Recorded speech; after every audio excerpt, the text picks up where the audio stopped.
Bonsoir à tous. Bienvenue sur Auteur en live. Donc aujourd'hui, c'est Carole que nous allons écouter qui va nous présenter son roman. Enfin, je suis tellement habituée à dire ça que qui va nous parler de ses écrits. Et bah après, en soi, on peut parler de romans, mais qui ne sont pas édités et qui sont édités sur Internet, quoi. En soi. Ah, j'hésitais à te regarder sur Twitch ou à te regarder sur la. Et alors, il y a un décalage sur Twitch, Oui, donc il y faut a un petit plutôt. décalage. Je jetterai un coup d'œil, ouais. Ok. Et donc, Et du coup, pardon, tu disais un roman? je disais que j'étais habituée à parler de romans et tout ça. Et j'ai dit, mais en soi, on peut déjà parler enfin, on peut parler tout de même de romans, juste qui sont pas édités de façon classique. Non? Oui, voilà, c'est ça. J'ai mis des nouvelles sur Internet en ligne, donc qu'on peut lire en ligne ou vous pouvez les faire un copier-coller, et les imprimer si vous préférez les lire en format papier. Elles sont pas très longues. Et l'idée, c'est que j'ai écrit quelques romans, oui, mais je me disais que, voilà, les romans, j'allais pas les mettre en ligne tout de suite, parce que ça demande encore un peu de réécriture, puis je voulais donner l'exclusivité aussi à une maison d'édition, aussi. Et, et du coup, d'où viens-tu? Et donc moi, je suis, une, Belge. Je viens de Liège, qui se trouve, du côté de Maastricht comme ça, à l'est, de Bruxelles et et voilà. Je suis née dans les années 70. Ouh. Et du coup, Et j'habite dans les bois. d'accord. J'adore la nature. Voilà. Bonsoir, Mayu Megumi Imiu. Pardon si j'ai écorché ton nom. Et bienvenue du coup sur ce live. Donc depuis combien de temps écris-tu? Depuis super longtemps, sans m'en rendre compte. Le premier souvenir que j'ai, c'est un petit poème qui a été publié dans un magazine pour enfants comme ça. C'était déjà surréaliste à l'époque. C'était une histoire d'un train qui grimpait une petite colline et la colline était contente parce que ça chatouillait le dos, son dos. Voilà, c'était mignon. D'accord, du coup, Et puis Mayu. après mes études, mmh? Du coup, c'est juste Et la après mes personne dans études le... aux Beaux-Arts, en fait, j'ai C'est juste la personne dans le chat qui ah pardon. disait de l'appeler Hey, Mayu, du salut coup. Mayou! Et du Ouais, coup, je t'écoute. Vas-y. voilà. Et qu'est-ce que je disais? Ah oui, donc après mes études, aux Beaux-Arts en graphisme, et bah, j'ai tout de suite enchaîné avec des formations pour devenir scénariste, donc pour écrire, pour le cinéma ou la télévision.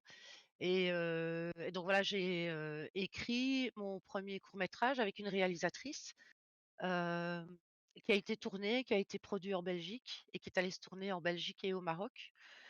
Et puis j'ai fait une longue pause dans l'écriture pour, travailler. J'ai travaillé notamment, 10 ans pour, l'Opéra Royal de Wallonie, à Liège. Donc donc j'étais sur scène, j'étais en coulisses, j'étais habilleuse, j'ai été aussi, concierge.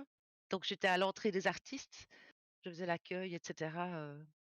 C'était un grand moment et alors parallèlement à ça, pendant que je travaillais à l'opéra, pendant les congés scolaires, je créais et je donnais des stages artistiques pour les enfants, soit les tout petits jusqu'aux ados, parfois pour les adultes aussi. Et un jour, ça c'est et un jour, je rencontre un gars, je lui dis que je suis, scénariste ou plutôt que j'ai été formée en tant que scénariste et il dit: il me propose l'aventure Léopold parce ils cherchaient un scénariste, une scénariste pour réécrire le film et donc c'est un film d'animation qui va apparaître, à un moment donné. C'est un film d'animation qui raconte, c'est la véritable histoire de la création de la Belgique. Voilà et de son premier roi qui s'appelle, Léopold et donc voilà, ça date de 1830, la création de la Belgique et on pourrait croire que c'est un film un peu pompeux. mais pas du tout, parce qu'il est truffé en fait de gags, c'est très drôle. Et bah, voilà, la fiche qui passe. Et il y a notamment, si vous connaissez un peu l'univers de Terry Pratchett, il y a un personnage, qui est un peu la conscience du roi et qui est la mort, en fait. Et bon, comme ça se passe en Belgique, à la place d'avoir une faux, bah, la mort, elle a, une ombrelle qui fait office de parapluie parce qu'il pleut beaucoup en Belgique. Voilà. Une frite, ça aurait pu aller aussi. Et ben, curieusement, il y avait pas de on n'a pas mis de frites. On est allé chercher des références belges qui sont, voilà, on n'a pas été dans la facilité, quoi. Ok. Et donc, après avoir écrit Léopold, roi des Belges, c'est une aventure qui a duré 3 ans. J'ai aussi dessiné, j'ai fait de la production aussi. On a créé une maison de production, le Matka Studio, exprès pour se lancer dans les films d'animation. Et donc voilà, il y a quelques décors que j'ai dessinés. L'affiche, c'est moi qui l'ai faite aussi, notamment.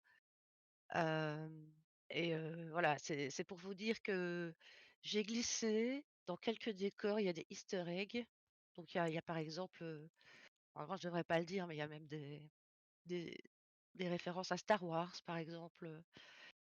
Il y avait, notamment, dans le film, il y a des coupures de journaux d'époque, donc on a reconstitué avec des éléments d'archives. Et du coup, il y a des textes où je cite Yoda, voilà, dans les articles de journaux. Donc ça passe très, très vite dans le film comme ça, c'est. Et alors Ok. si le jour où vous avez le DVD, vous faites une pause et alors vous voyez Yoda, enfin voilà. Ah, la grande aventure Léopold. Malheureusement, pendant la production de Léopold, une fois que le scénario a été terminé, il y avait une soixantaine de versions du scénario avant qu'on aboutisse, à une version finale. Il fallait que j'écrive quoi, j'avais un manque. Et parallèlement à ça, je fais du cosplay steampunk. J'ai une tenue steampunk, quelques personnages. Et j'ai des amis qui font du steampunk. Et en fait, le plus grand des hasards a fait qu'ils se sont retrouvés à poser pour l'affiche d'un salon du livre, ici à Liège, dans la région. Et en fait, le thème de l'année, de cette année-là, c'était le steampunk. Et donc, ils sont posés, etc. Et dans ce concours, dans ce salon, il y avait aussi un concours de nouvelles. Et cette année-là, le concours des nouvelles sur le thème, c'était le steampunk. Et donc, j'ai écrit ma première nouvelle, Vapeur hantée, que vous trouverez en ligne gratuitement sur le petit site là, qu'on vous a filé. Et, et ben, comment dire, donc j'ai porté une tenue steampunk pour le salon parce qu'on m'avait dit, enfin, j'ai reçu un email en disant: «Est-ce que vous venez au salon? Est-ce que vous seriez là pour la remise des résultats?» et cetera. On me dit pas si j'avais pas gagné ou non, on me demandait juste si je venais. Alors, bah, oui, je suis arrivée en steampunk et j'ai eu la joie de découvrir que j'avais gagné, non pas un prix pour ma nouvelle, mais 2 prix. Bah, 2 prix, prix pour des nouvelles adultes. Et alors le 2e prix, c'est, l'endroit où se passait le salon. Il y avait aussi un prix spécial de la ville que j'ai gagné aussi, la ville de Blény, Blény-Mine, voilà. Et D'accord. bah, et puis l'année suivante, il y a encore eu un concours. Je me suis dit: «Cette fois-ci, il me faut le 1er prix». Et le thème, c'était l'arbre. Donc je me suis pas déguisée en arbre pour aller au salon cette année-là. Et alors la dame, elle insistait aussi. Elle disait, «Est-ce que vous seriez là? Ce serait dommage que vous ne veniez pas», et cetera. Et donc voilà, j'ai eu encore une fois la grande joie de voir une de mes nouvelles, primée comme ça. Cette fois-ci, j'ai eu le 1er prix. Voilà, je suis très fière. Félicitations. Et donc ah merci. Et donc cette histoire que j'aime beaucoup s'appelle Le dernier arbre. C'est une histoire, une dystopie, une uchronie, quelque chose comme ça, vous voyez? C'est un futur, un futur envisagé de notre monde qui est pas très, très, très, très drôle, mais voilà, ça demande réflexion. Et du coup, pourquoi avoir fait le choix bah, de poster tout ça sur Internet gratuitement? Est-ce que si t'avais l'opportunité de te faire éditer par une maison d'édition ou en auto-édition, tu le ferais? Et du coup, vers lequel de ces deux méthodes te tournerais-tu? Et donc moi, je me suis beaucoup intéressée à l'écriture, au style, etc. Et j'ai passé complètement outre le fait de rechercher une maison d'édition ou de m'intéresser à l'auto-édition, etc. Et donc, il faut savoir que je suis une grande, grande, grande fan d'un auteur français qui s'appelle Serge Bousselot. Je ne pouvais pas ne pas en parler, évidemment. Et alors, Serge Bousselot, il a un site internet depuis de nombreuses années, qu'il alimente lui-même avec, ses nouveautés, enfin ses actualités. Et petit à petit, comme ça, il a récupéré les droits de quelques-uns de ses romans, qui généralement étaient censurés par les éditeurs. Et donc lui, ce qu'il a fait en récupérant les droits, et ben, il a décensuré ses romans et il les a mis en ligne gratuitement, en fait. Il fait ça aussi avec des brouillons de certains romans, des brouillons qui ne sont pas encore édités, et il les met, en ligne pendant un certain temps. Et donc c'est ça qui m'a donné l'idée. Je me suis dit: «Bah oui, ce sont des nouvelles qui ont déjà été éditées dans les livres, dans des livres, des recueils de nouvelles gagnantes». Et du coup, je me dis: «Voilà, je veux en faire profiter le monde». Parce que voilà, je trouve que c'était une bonne idée, surtout que je n'ai aucun retour pour le moment parce qu'il y a peu de gens qui vont sur ce site. Donc voilà, faire un peu de promo et voir même, ce que les gens en pensent. D'accord. Un Bah peu de du moi coup, aussi. j'espère que tu auras des retours suite à cette interview. Du coup, n'hésitez pas à les lire. En plus, c'est gratuit et tout ça, donc autant en profiter pour lire un petit peu. Et du coup, bienvenue à toi, Cookie, pour, sur ce live pour la première fois. Donc aujourd'hui, nous parlons tout simplement de Carole. Et alors du coup, Carole, quel genre écris-tu le plus? Ah, ça fantastique, horrifique, science-fiction, uchronie, Oui, dystopie. horrifique, j'ai cru comprendre suite à nos petits lives du matin. Voilà, je suis une grande fan de films et de séries de genre, comme on dit, ainsi que de littérature de genre. Je voyais un peu ce que ça veut dire de genre. Donc c'est tout Oui. ce qui englobe, voilà, qui n'est pas, histoire d'amour, dramatique, et cetera. Bien que si l'envie m'en prend, je me sens capable d'écrire n'importe quoi. Enfin, toutes sortes de genres, mais voilà, je Tu m'amuse avec ce que t'amuses j'écris. plus dans ces spécificités-là. Mais c'est des j'ai raté ma carrière de cryptozoologue parce que je suis une chercheuse de légendes, de contes, traditionnels, que ce soit, des contes anciens ou des contes plus modernes. Les mythologies, et cetera. J'ai énormément de références aussi, les mythologies nordiques, de l'Antiquité, voilà. Ça part vraiment dans tous les sens, et tout ce qui est un peu, féerique, démoniaque, que ce soit de n'importe quel pays, les créatures étranges, les légendes autour des créatures, les légendes autour des lieux-dits aussi. Il fut une époque où j'écrivais des contes pour les enfants pour qui à qui je donnais que j'animais, en fait, donc c'était moitié activité artistique et c'était lié à l'univers des contes, par exemple. D'accord. J'ai été conteuse aussi, j'ai un personnage de conteuse qui est elficologue, voilà. Ça s'apparente un petit peu à, heu pour la petite histoire, c'est les enfants d'aujourd'hui ne connaissent pas bien les monstres, qu'on trouve au fond des puits, et cetera. Vous voyez, comme il y a un monstre comme ça qui sort du puits et qui attrape les enfants avec un gros crochet, qui les emmène au fond pour les noyer et les manger. Bah, toutes ces créatures-là, par exemple, bah, elles sont apparues, au coin du feu le soir. On racontait des histoires pour que les enfants, justement, N'aille pas se pencher par-dessus le puits et tomber dedans et se noyer.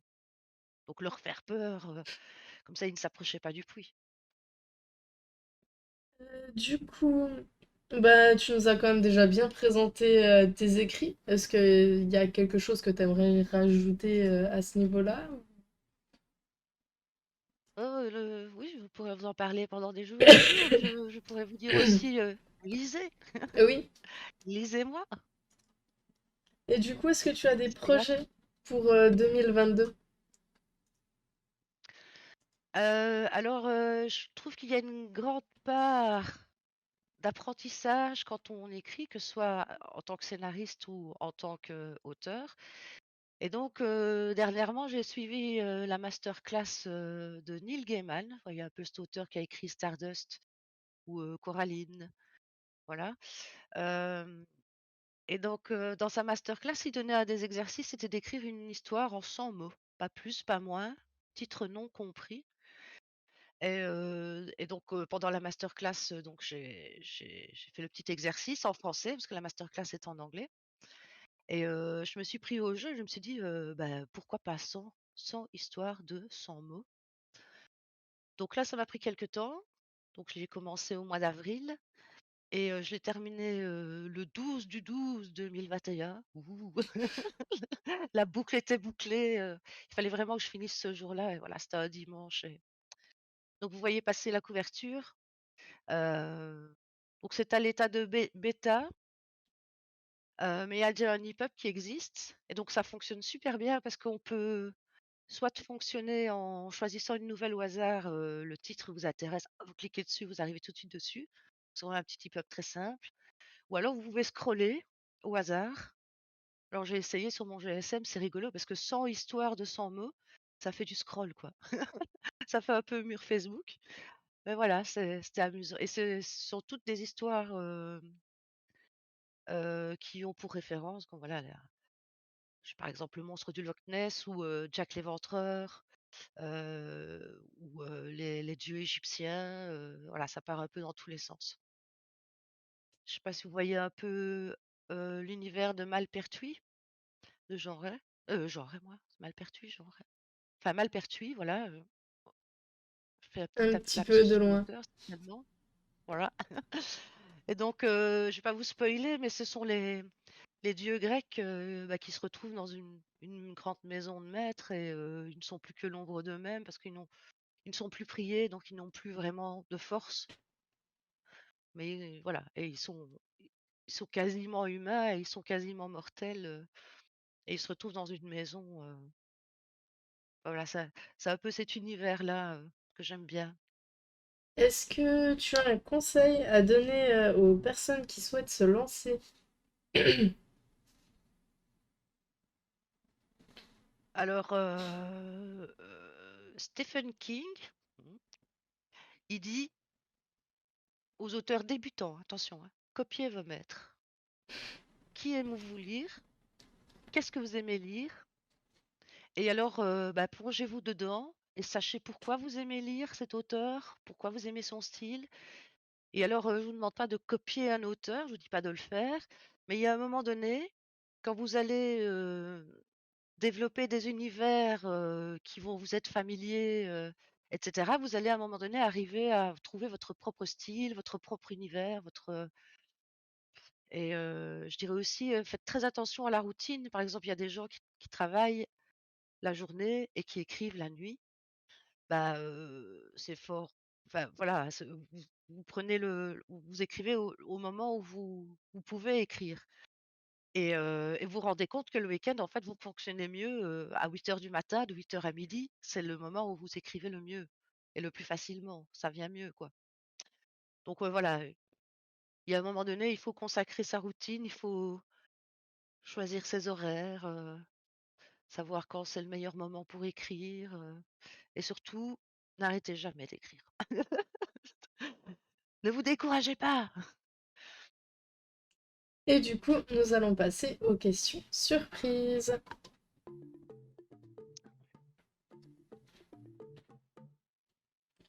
Quel était le premier concert où tu es allé?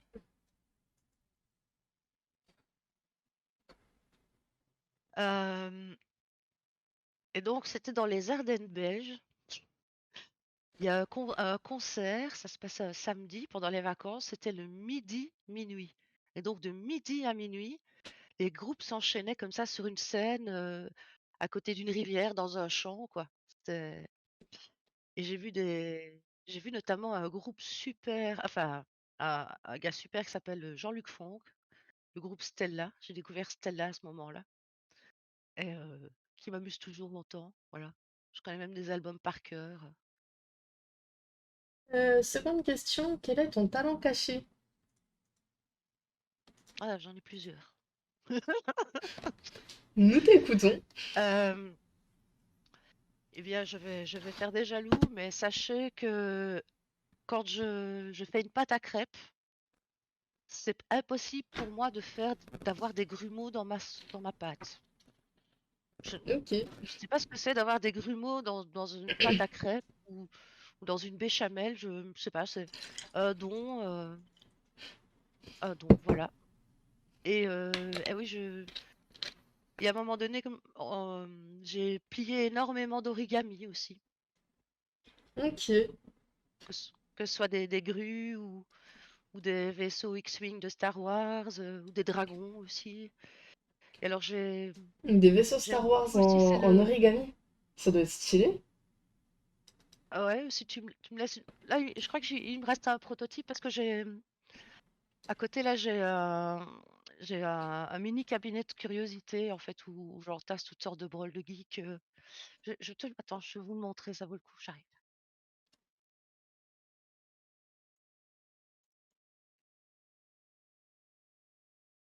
Donc parfois, les origamis demandent un papier très fin et très souple.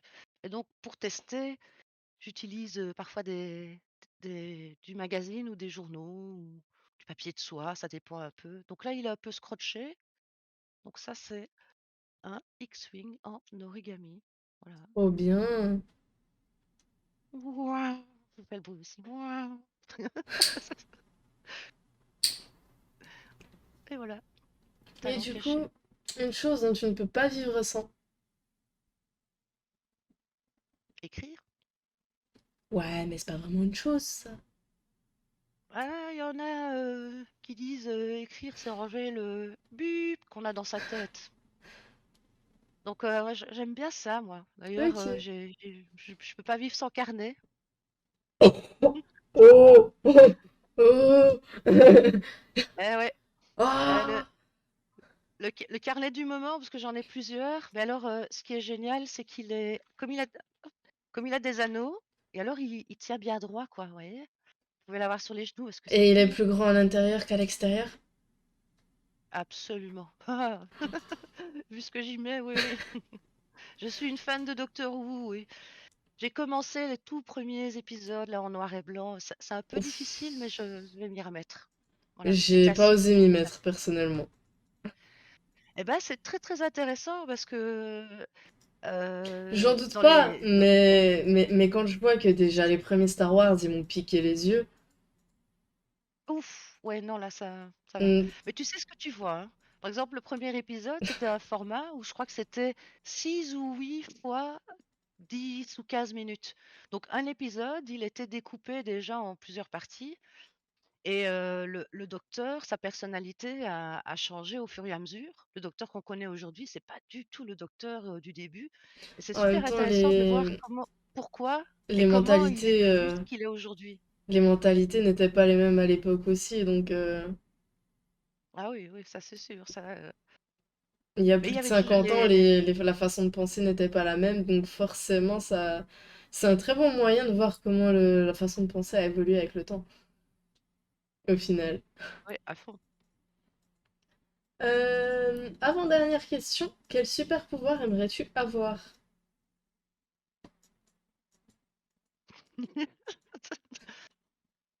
Je suis une Jedi bisounours et je dirais la paix dans le monde.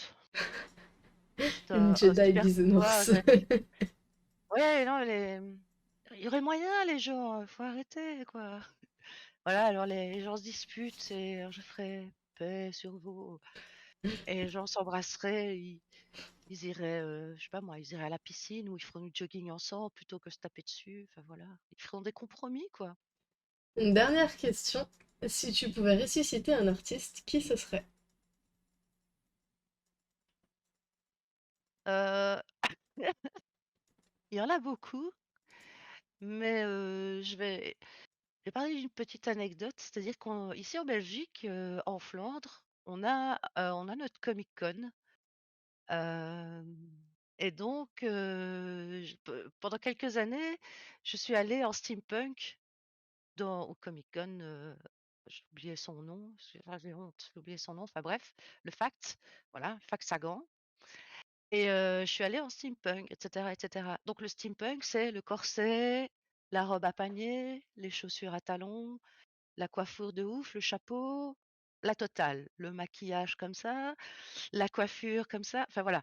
C'est, moi qui ai fait de la scène, Steampunk. voilà, c'est steampunk et c'est pas spécialement confortable, vous voyez? On va pas faire, voilà et alors, et bah, une année, je vois que Carrie Fisher, la princesse Léa, sera là pour les autographes et un photoshoot. Donc un photoshoot, c'est, vous venez à côté d'elle, vous dites: «Ah allez, salut, on vient», on vous prend en photo, hop, on vous fait sortir et le suivant vient et elle fait des photos comme ça. Donc moi j'étais en steampunk, je me dis: «Est-ce que j'ai envie d'avoir une photo avec Carrie Fisher? Non, moi je veux lui parler, je veux un autographe, je veux» enfin voilà, j'avais pas envie d'avoir une photo de moi je voulais la voir elle quoi, la rencontrer et donc je suis arrivée à 11 heures du matin, j'étais levée super tôt, me préparer, coiffer, tout ça. J'avais pris le train, il fallait prendre le tram, hem et je suis arrivée sur place, il fallait faire la file et puis il fallait faire la file pour avoir un ticket pour aller voir Carrie Fisher. Il y avait une file de ouf et alors c'était une file en Z comme ça, avec des barrières En fait, nadar. fallait Donc faire la queue pour avoir un ticket pour faire la queue, pour aller faire la queue. voilà, à savoir que À savoir que j'ai passé 6 heures dans cette file. C'est la princesse Léa, quoi. Il y avait du monde. J'ai passé 6 heures en steampunk, debout comme ça, avec mes talons. Et alors, j'étais avec 2 amis qui étaient en steampunk aussi. Et de temps en temps, ils venaient me voir. Ils disaient: «Ça va, tu veux rien boire?» Donc, voilà, c'était un grand moment. Mais alors, et donc, elle était assise à sa table comme ça, avec ses grosses lunettes de soleil et sa grosse méduse sur la tête, une espèce de béret. Elle était un peu fatiguée comme ça. Puis elle a levé la tête, elle m'a fait: «Wow, you are so great!» Puis voilà, elle m'a vue, elle me fait: «Waouh, vous êtes si belle!» Alors j'étais: «Oh!»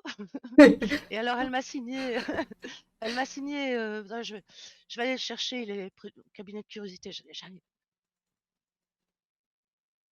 Et du coup, je suis un coquille. Et ben, ravi que cette chaîne te plaise.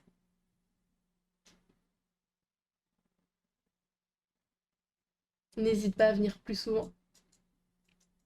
Et voilà, le super artefact. Love to Carol, Carrie Fisher. Oui, j'adore, Princesse Léa, quoi. C'est une vraie photo et tout, ouais, ouais, ouais. Heu et bah, 1 an plus tard, elle décédait, quoi. Bah bah, ah, alors Ouais. que excellente scénariste. Faut savoir qu'elle a travaillé, c'est une scénariste, c'est une productrice. Elle a travaillé sur, pas mal de films, je vous invite à aller voir un peu, Carrie Fisher n'est pas que la princesse Leia dans Star Wars. Voilà, elle a joué dans d'autres films aussi, des petits rôles secondaires et cetera. Mais je vous invite à aller voir sa filmographie en tant que scénariste, que, hem, docteur script aussi, productrice, enfin voilà, Carrie Fisher. Alors du coup, bah, nous allons dire au revoir à la VOD sur YouTube. Donc, si jamais ça vous a plu, n'hésitez pas à aller sur le site de Carole pour laisser, bah, tout simplement pouvoir lire et laisser votre avis. Hmm. Et, et du coup, bah, laisser des avis, c'est mine de rien, que ce soit sur Amazon, sur tout ce qui est site de ce genre-là. Pour les auteurs, c'est quelque chose de très très important, ça permet de les mettre en avant. Donc n'hésitez pas à le faire. Donc vous trouvez les liens en description. Et en description, vous trouvez également un lien pour gagner ce roman. Donc tous les mois, il y a un roman qui a gagné. Ce mois-ci, il se trouve que c'est le mien. Donc vous avez juste à remplir un formulaire que vous trouvez en bas en description. Et du coup, bah, vous pourrez peut-être gagner ce roman. C'est aussi simple que ça. Il n'y a pas de frais à payer ni quoi que ce soit. Et juste, je vous l'envoie dès que le tirage au sort est fait. Et d'ailleurs, il faudra que j'envoie celui du mois dernier. Tu Voilà. genre tu as une main innocente qui passe dans l'écran comme ça et qui tire un petit papier? Le tirage au sort, Bah pour l'instant, j'ai pas eu l'occasion de faire de tirage au sort parce que au mieux, à chaque fois, j'avais toujours qu'une personne, voire personne ne voulait le roman. Ah! Donc le Oh! tirage au sort était vite fait. J'avais pas vraiment besoin de main innocente pour faire le tirage au sort. Mais du coup, voilà, si vous voulez le gagner, n'hésitez pas. Si vous voulez un petit résumé, n'hésitez pas aussi à le demander. Du coup, je suis mieux placée que quiconque pour vous le faire. Et, euh, et voilà, n'hésitez pas. Donc, ceci est à gagner et on se retrouve du coup là, bah, demain, bientôt, pour une prochaine interview. Et, euh, et voilà, n'hésitez pas à aimer cette vidéo si elle vous a plu, à vous abonner pour nous soutenir et à bientôt.